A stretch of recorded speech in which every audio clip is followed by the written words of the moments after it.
Quando a internet chegou ao Brasil, havia pouca coisa de digital no mundo.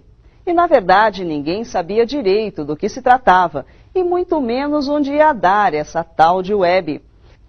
Agora você vai conhecer um personagem que viveu tudo isso de perto e conta como tudo começou.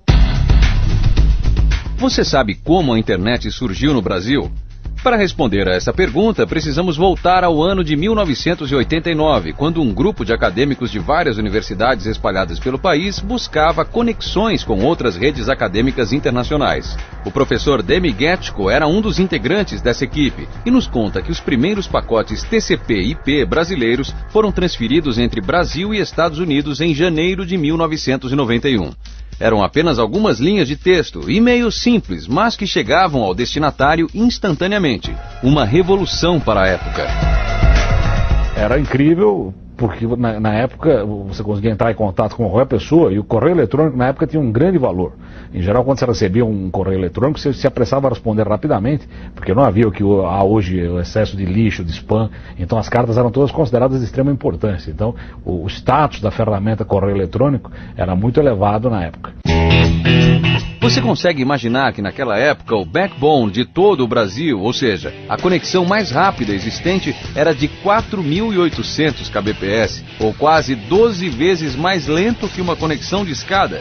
E por isso mesmo, cada pacote de dados era tratado com extremo cuidado para que não houvesse nenhum desperdício de banda. Na época não tinha imagem, então, na verdade, essa história de que uma imagem vale 1000 palavras, é verdade também no tamanho. Uma imagem, em geral, é muito mais do que 1000 palavras. Então, se você manda um monte de carta de correio eletrônico, isso é muito menos do que uma imagem, uma simples imagem digitalizada. Os domínios .br foram registrados em 1989, antes mesmo da primeira transferência de dados entre computadores brasileiros e estrangeiros. Isso era o início da formação de uma rede nacional, já que cada computador ganhou um nome. O seu computador hoje em casa tem um nome, só que esse nome é em forma de número que os técnicos chamam de endereço IP. IP de Internet Protocol. Essa base de registros foi então estruturada na Fundação para o Apoio à Pesquisa de São Paulo, FAPESP, e depois foi transferida para o Núcleo de Informação e Coordenação do .br, o NIC.br. Todo mundo que registra um site no Brasil faz isso por meio do NIC.br. A rede começou muito acadêmica, mas por volta de 93, 94, já havia movimentos de provedores, né, que tentavam transformar as velhas BBS, que eram redes de troca de mensagem sem conexão com o mundo, em algo conectado ao mundo.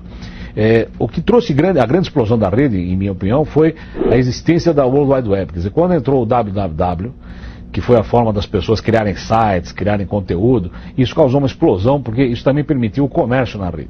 Seria muito difícil comerciar na rede, ou fazer transações de compra e venda, se tivéssemos só correio eletrônico. Tem que mandar uma carta, dizendo, quero comprar tal coisa, pode ser, pode não ser. Ia ser muito delicado e muito complicado fazer isso. Com a World Wide Web, se abriu um novo mundo aí de transações na internet. Mas tudo só começou a mudar mesmo quando os 3 Ws entraram na história. O www de World Wide Web, ou simplesmente Rede Mundial em português, trouxe consigo as primeiras páginas como as entendemos hoje, e para navegar por elas, os primeiros browsers. Em 1993, o Mosaic surgiu como a melhor solução para navegar pelas páginas da rede. Aí, aquela rede pequena, utilizada para fins acadêmicos, caiu nas mãos de todo o público. Era o início do boom da internet. Até 94, 95, os registros eram feitos um a um. Alguém pedia um domínio, era 1 por dia, 2 por dia. E aí o Alberto Gomide, que era o técnico responsável na FAPESP por isso, fazia o registro na base de dados. Em 95 foi criado o comitê gestor, já se prevendo que haveria uma explosão da internet no país. Em 96 já se viu que não dava para continuar registrando 1 por 1, porque começou a aparecer uma grande demanda de áreas não acadêmicas, e aí nós contratamos um software, foi desenvolvido um software dentro da FAPESP, foi contratada uma equipe de pessoas que enriqueceram a equipe original, e foi criado um software que foi sendo aperfeiçoado e roda até hoje, que permitiu automatizar o registro. A automatização do registro é de fins de 97.